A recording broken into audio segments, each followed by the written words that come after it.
Estamos de volta ao nosso Tira Dúvidas, que conta agora com a participação do professor Flávio Gomes e do professor Lucas Calazans. Sejam bem-vindos, professores. Valeu, Cláudia. Lembrando que você pode fazer a sua pergunta pelo telefone fixo ou enviar uma mensagem para o nosso WhatsApp nos números que aparecem agora na sua tela. Enquanto você envia suas dúvidas, nós vamos relembrar mais algumas aulas. Professor Flávio, tudo bem? Tudo bem, Cláudia. Bom dia. Bom dia. Conta pra gente quais foram os temas trabalhados hoje. Tudo bem, pessoal? Lucas, pessoal do primeiro ano, nós estamos estudando neste PET 6, plano cartesiano. Beleza? Ótimo. Professor Lucas, bom dia. Bom dia, Cláudia. E aí, tudo bem? Tudo bem. Conta pra gente no ensino fundamental quais foram os temas trabalhados. Tranquilo. Fala, turma! E aí, gente? Dia de fofoca na matemática. Olha, quarto ano, princípios de contagem. Quinto ano, operações com números decimais. Sexto ano, ângulos. E sétimo ano, localizando pontos. Então, agora que relembramos mais algumas aulas, vamos para as perguntas. Quando o ponto pertence ao eixo Y, sua abscissa vale quanto? Sétimo ano. Beleza. Turma, olha, eu vou falar um negócio para vocês. Isso daqui é o bicho de 7 cabeças que eu vou clarear para você de uma vez por todas. Então aqui, ó. Primeira coisa é o seguinte. Vamos imaginar aqui o plano cartesiano todo pleno, sublime, magnífico. Então aqui, ó. Eixo Y e o eixo X. Beleza? Tipo um eixo alfa aqui, mas é eixo X. Belezinha. Então, observe o seguinte, o ponto pertence ao eixo Y. Então, vou te dar um exemplo. Olha para você ver esse pontinho aqui, 0, 2. O que você precisa pensar é o seguinte, olha, a primeira entrada vai ser o deslocamento horizontal, beleza? Vou falar de novo, deslocamento horizontal. E a segunda entrada é o deslocamento vertical. Só que nós vamos combinar o seguinte, se for positiva a primeira entrada, vai ser um deslocamento para a direita. Se for negativa, a primeira entrada vai ser um deslocamento para a esquerda. Agora, se a segunda entrada for positiva, vai ser um deslocamento para cima. Se for negativa, vai ser um deslocamento para baixo. Então, observe comigo esse ponto aqui, 0,2. Aí eu te pergunto, você concorda que a primeira entrada, turma, é 0? É. Então, você não andou nem para a direita e nem para onde? Nem para a esquerda, concorda? Agora, a segunda entrada é 2. O que vai acontecer? Você vai subir 2 unidades. Pronto. Esse pontinho aqui é o ponto 0,2. Então, quando o ponto pertence ao eixo Y, a sua abscissa, a primeira entrada, obrigatoriamente tem que ser nula. E é isso. Obrigado, Cláudia. Ótimo. Vamos lá. Vamos para a próxima.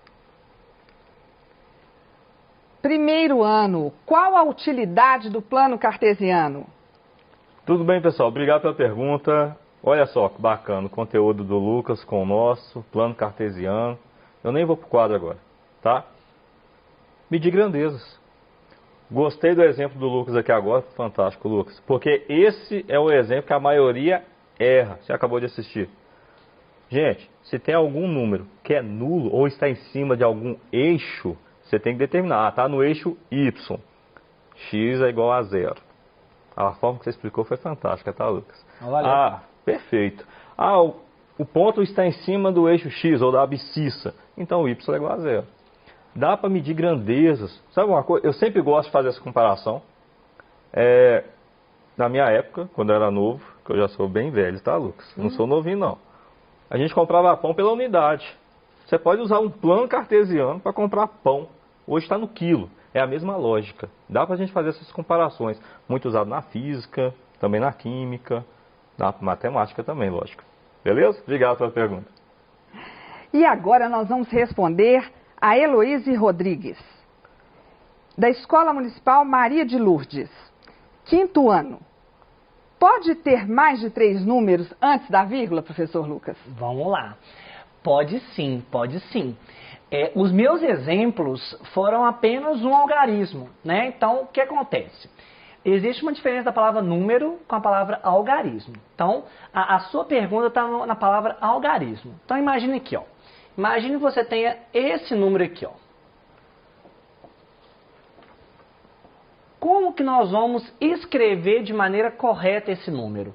Então, a fala é 236 inteiros e 45 centésimos, beleza? Então, você pode ter mais algarismos antes da vírgula.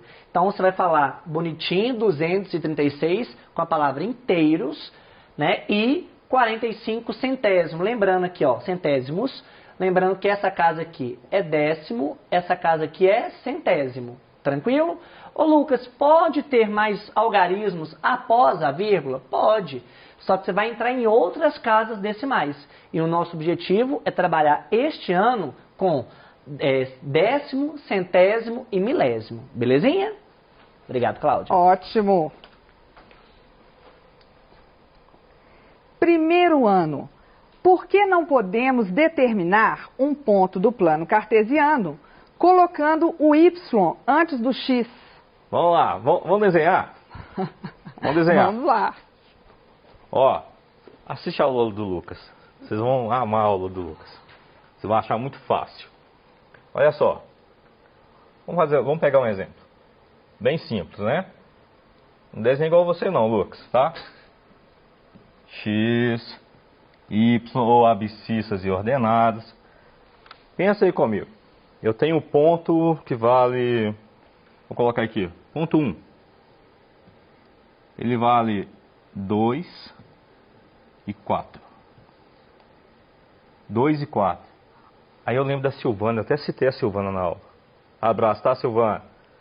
Olha a ordem do alfabeto. X vem antes do Y. Então, qual que é o primeiro número? X pertence ao eixo das abscissas. Então, 1, 2. Aí esse 4 lá, as ordenadas. 1, 2, 3, 4. Aí eu ligo os dois. Será que tá bonitinho? Opa! Ótimo. Tá aqui, ó.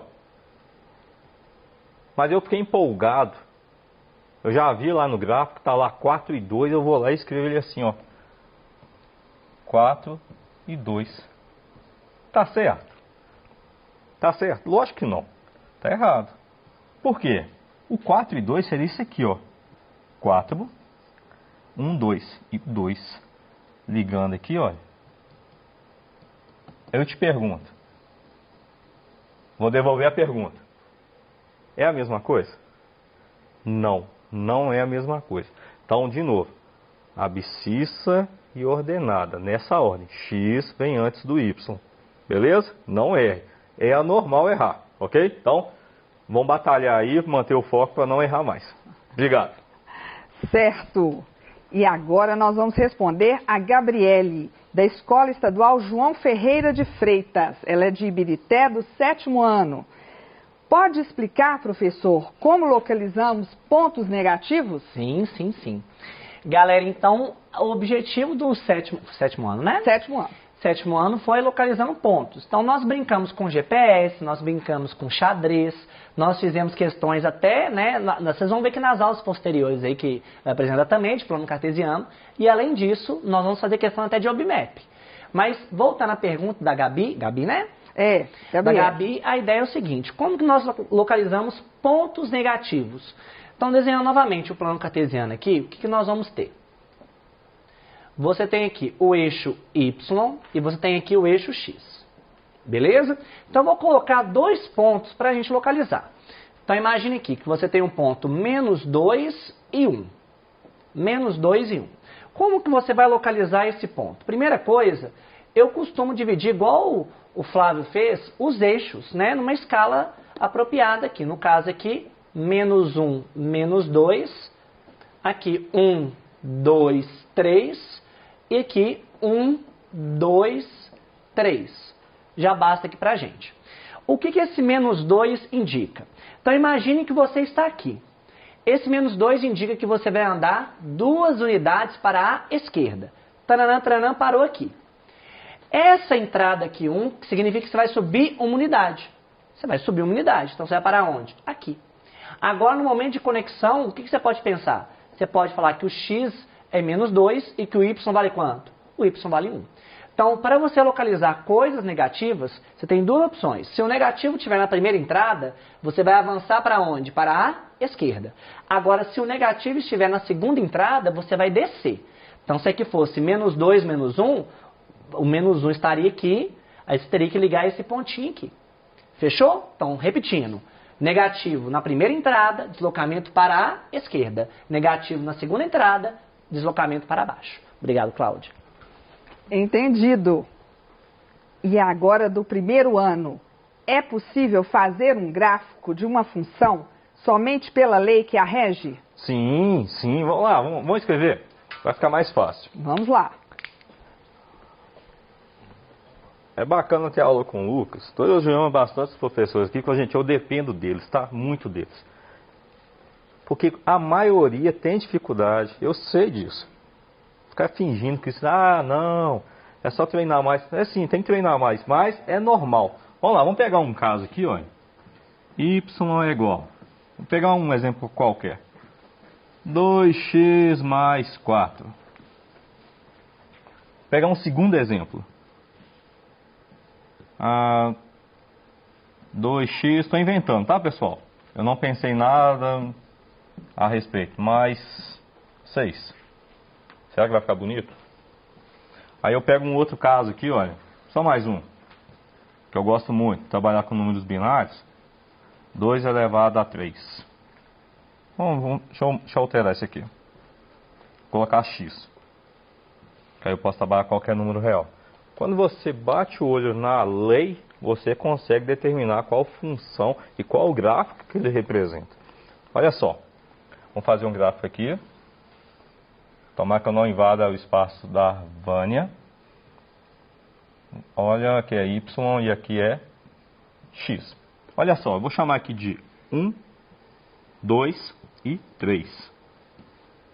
O meu primeiro gráfico, como ele não tem nada elevado aqui, na verdade tem, né? Aí eu vou lá e faço uma bolinha que parece um 0, Lucas. Olha que ideia. A lei colocou um 0. Lógico que vai dar problema, né? Quando você não tem número nenhum na variável, você vai chamá-lo de função do primeiro grau, ou equação da reta. Então, neste caso, ele vai representar um gráfico assim, ó. Opa, é o meu gráfico 1.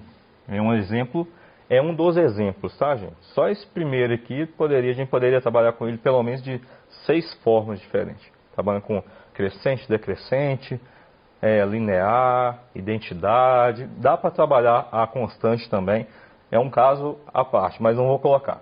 O meu segundo, ele tem um expoente que vale 2, então neste caso, como eu não vou resolver, vou colocar só para ilustração, não estou afirmando que seria assim, tá? Mas eu já sei que ele vai fazer uma parábola, ficou torta, né? Se você assistiu às aulas dos PETs passadas, eu falava que era a função do sorriso, né? Como ele é crescente, aqui é positivo, ele é crescente e forma um sorriso. E neste caso, esse aqui é o 2. E neste caso, eu tenho o meu expoente é uma variável, qualquer número real. Então ele vai fazer o quê? Ele vai formar uma coisa parecida aqui, ó, uma função exponencial, vou chamar de 3, que ficou muito assim em evidência nesse período de pandemia. Qual que é o pico, qual que é o ponto máximo, quando que vai começar a cair esse ponto da curvatura. Então, esse aqui que representa o caso da Covid, que o pessoal está falando bastante. Então, dá para representar simplesmente com a lei que a rege, sim. Beleza? Obrigado. Ótimo. E agora nós vamos responder a Emanuela Reis. É da Escola Municipal Matilde Briandi, de Conceição das Pedras, no 5º ano. Professor Lucas, você poderia citar uma conta que faz a fração virar um número decimal? Sim, sim, sim. Então, para isso, como eu tenho fração é ligada com divisão. Então, qual que é a nossa ideia? Eu vou te propor uma fração, nós vamos dividir os termos e nós vamos gerar um número decimal. Vem comigo aqui no quadro. Então, imagine que você tenha, por exemplo, uma fração que vai ser 2/5. Beleza? Eu tenho a fração 2/5. A fração 2/5 indica o quê? Que eu vou pegar o 2 e dividir por 5. Beleza? Então, pegando 2 dividindo por 5 aqui, ó. 2 dividindo por 5. Aí minha pergunta é, 2 por 5, quantas vezes, olha a minha pergunta, o 5 cabe dentro do 2? Nossa, professor, que viagem é? Responde para mim, quantas vezes o 5 cabe dentro do 2? 0 vezes, concorda? Então o resultado aqui vai ser 0. 0 vezes 5, 0. Então vai ficar 2 menos 0, quanto que dá? 2. Galera, esse 2 agora que a gente chama de resto. Resto é o que? Diferença. Tranquilo? Então aqui, ó, esse 2. Agora eu vou entrar na minha parte decimal. Eu coloco uma vírgula aqui e entro na casa dos décimos. Então o que eu estou pensando aqui agora? Eu tenho 20 décimos. 20 décimos dividido por 5 dá quanto? 4 décimos. 4 vezes 5 dá quanto? 20. Então, 20 menos 20 vai dar o quê? 0. Então, eu estou te falando que esse cara aqui, turma, é a mesma coisa de quanto? 0,4. Então, na dúvida, quero transformar um número que está na forma fracionária em decimal. Pegue o numerador e divida pelo denominador. Nós vamos treinar isso muito, porque esse é o objetivo do seu PET. Tranquilo? Obrigado.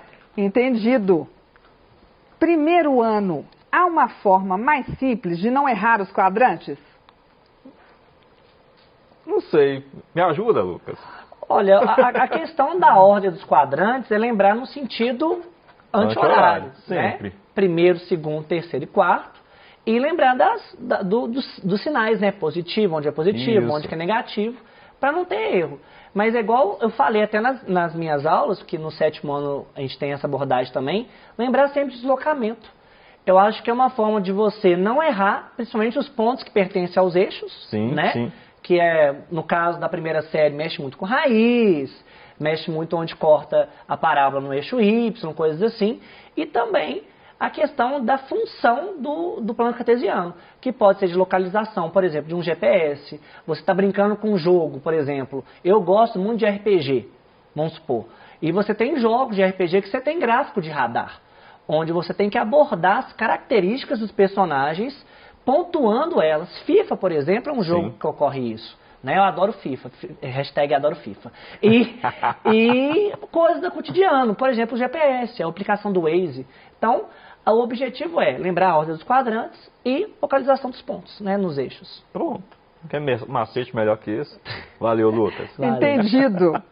E agora, o que é o ângulo obtuso? Ângulo obtuso nada mais é do que um ângulo onde a medida dele está entre 90 e 180 graus. Para você ter uma ideia, eu vou só desenhar um ângulo rapidinho, Cláudia. Então vamos lá. Por exemplo aqui, turma, você sabe que esse ângulo aqui, ó, ele vai ser agudo, beleza? A abertura dele é menor do que 90, está entre 0 e 90. Quando o ângulo é de 90 graus, eu coloco até um quadradinho com uma pontinha interna, né? Um pontinho interno. Nesse caso é um ângulo reto. Agora, o ângulo obtuso é um ângulo que está entre 90 e 180 graus. Por exemplo, esse ângulo aqui de 120 graus. Beleza? Um ângulo que a Valdene adora trabalhar, né? É isso mesmo. Estamos todos aprendendo matemática aqui. Primeiro ano. Dependendo do gráfico, podemos determinar qual tipo de função ela apresenta? Sim, a gente acabou de fazer. Vou fazer de novo. Vamos lá desenhar. Vamos eu acho lá. que eu estou compensando meu lado infantil aqui hoje. Vamos lá. Dá para saber, tá, pessoal? Muito simples. Alguns você bate o olho no gráfico, se tiver os números nele. Dá para você montar essa lei. Então vamos de novo.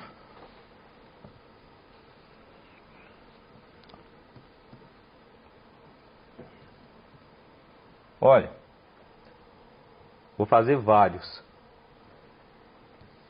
Assim, assim. Apesar deles eles estarem mais ou menos paralelos, de forma paralela, não estão paralelos porque estão tortos, tá, gente? Isso aqui é uma função do primeiro grau. Aí eu posso escrever assim com certeza para eles. Normalmente para esse aqui, ó, esses dois aqui, o 1 e o 2. Eu já sei que eles são do primeiro grau. Você pode escrevê-los assim, ó, ax mais b. A diferença deles é justamente esses pontos. Flávio, e esse do centro aqui?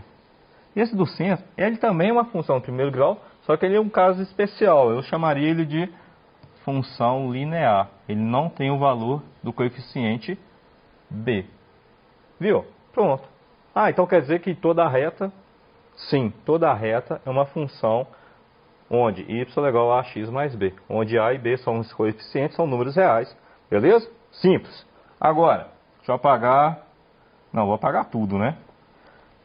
Se você tem um gráfico que ele faz isso aqui, olha, isso ou isso, você já tem uma função que tem essa cara aqui, olha, ax ao quadrado mais bx mais c. A, B e C são números reais. Flávio, qual que é a diferença desse para esse? Nesse de cá, o A vai ser negativo. Deixa eu fazer completo, né? Estava assistindo a aula do Gustavo, porque assim, então o pessoal vai interpretar errado. Então, viu a diferença? Ah, o A positivo, sorriso. A negativo, tristeza. Ok? Esse é outro caso. Não desenhei o gráfico, mas representa assim. E o outro, que a gente também trabalhou aqui com o PET, os PETs passados, é esse aqui, olha. Um assim, ele pode ser assim também, tá bom? Que é o da função exponencial. AB elevado a x. São os casos especiais, tá bom? Ele também pode ser escrito assim, ó, A elevado a x ou B elevado a x. Cada um trabalha de uma forma, mas dá para saber, só pelo gráfico, qual função que a gente trabalha. Beleza? Obrigado. Ótimo, muito obrigada, porque chegou a hora de mais uma pequena pausa. Aproveite para participar do nosso Tira Dúvidas, que no próximo bloco contará com a participação do professor Lucas Calazans e da professora Rosana Martins. Eu agradeço a presença do professor Flávio. Obrigado. E você, estudante, já sabe, é só ligar no telefone fixo 31 3254 3009 ou enviar uma mensagem para o nosso WhatsApp no número 31 98295 2794. Já estaremos de volta, não saia daí.